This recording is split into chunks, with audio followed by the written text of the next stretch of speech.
I'm Colleen and I'm the program manager in the Surrey office for John Howard Society.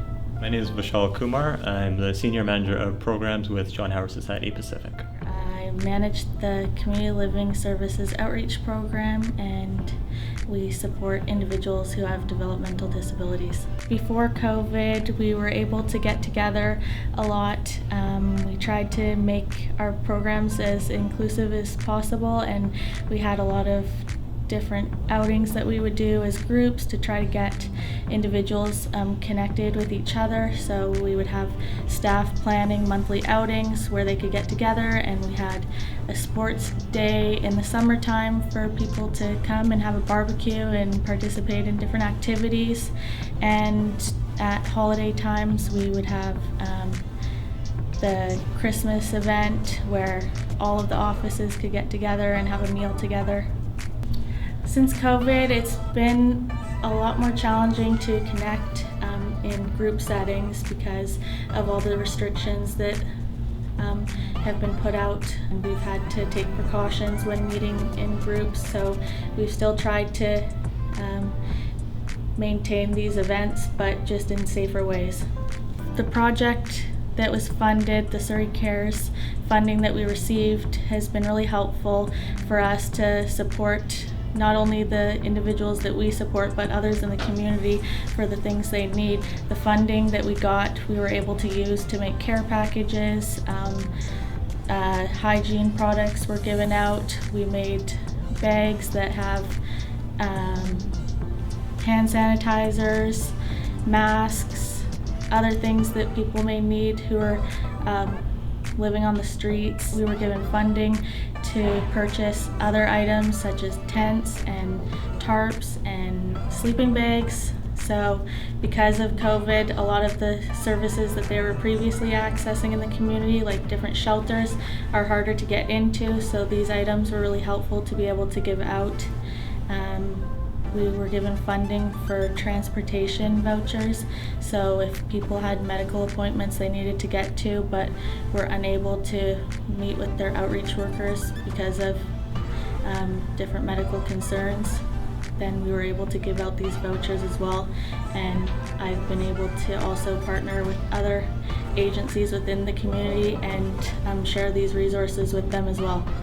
So as a Senior Manager, I oversee the programs within our Surrey and Tri-Cities region. So that includes our community living funded programs as well as our justice services funded programs within the regions.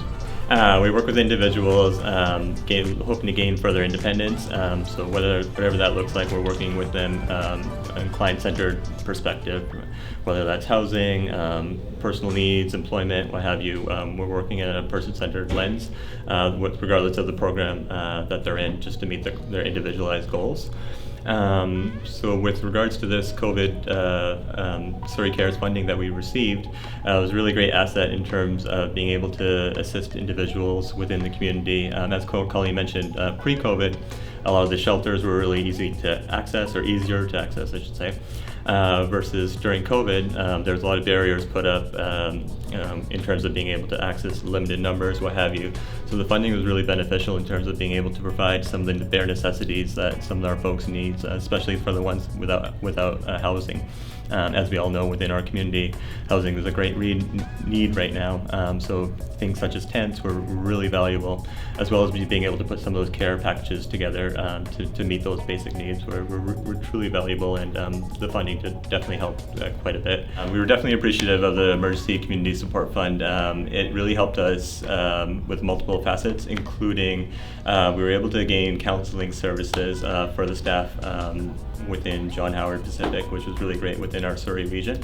So one of the things that during the pandemic and pre-pandemic, the work that we do is difficult work, and the people that are here are really here to support people in vulnerable positions, and it's definitely very challenging, can be very taxing.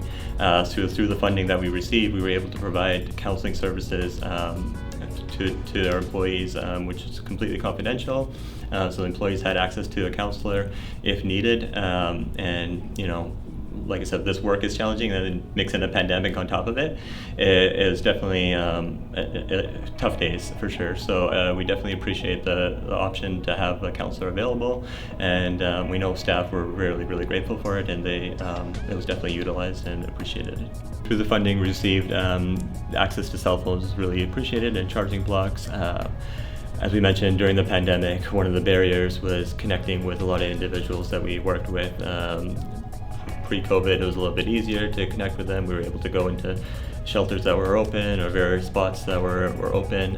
Through the pandemic, a lot of individuals were either remained isolated or kind of veered off to different avenues to deal with a lot of the barriers they were facing. So access to cell phones was very beneficial in terms of being able to remain connected, especially in the early parts of the pandemic, where ourselves we were sorting out how we can best support the individuals through a safe lens.